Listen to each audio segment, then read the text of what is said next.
அண்ணாமலை பதவி விலக இபிஎஸ் தான் காரணம் என்று சொல்லப்படும் நிலையில் இபிஎஸ் தலைமையில் இருக்கும் அதிமுக பாஜக கூட்டணியை தேர்தலுக்குள் எப்படியும் உடைத்துவிட வேண்டும் என்றும் அதற்கான வேலைகளை அண்ணாமலை இப்போதே தொடங்கியுள்ளதாகவும் தகவல் வெளியாகியுள்ளது.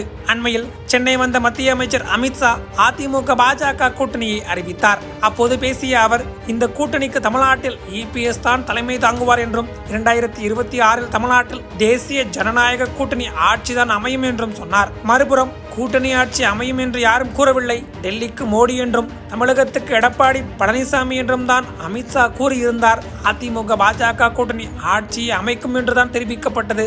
அரசு அதிகாரத்தில் பங்கு என்று அமித்ஷா கூறவில்லை என்று விளக்கம் கொடுத்தார் இபிஎஸ். கூட்டணி ஆட்சி தொடர்பான விவகாரம் அதிமுக பாஜக கூட்டணிக்குள் சலசலப்பை ஏற்படுத்தியுள்ள நிலையில் இந்த கூட்டணியை எப்படியாவது உடைத்துவிட்டு 2026 சட்டமன்ற தேர்தலை பாஜக தலைமையில் சந்திக்க வேண்டும் எனவும் தனது தலைவர் பதவி பறிபோவதற்கு இபிஎஸ் தான் காரணம் என்று அண்ணாமலை நினைப்பதால் அதற்கான வேலைகளை இப்போதே அவர் கையில் எடுத்துள்ளதாகவும் சொல்லப்படுகிறது.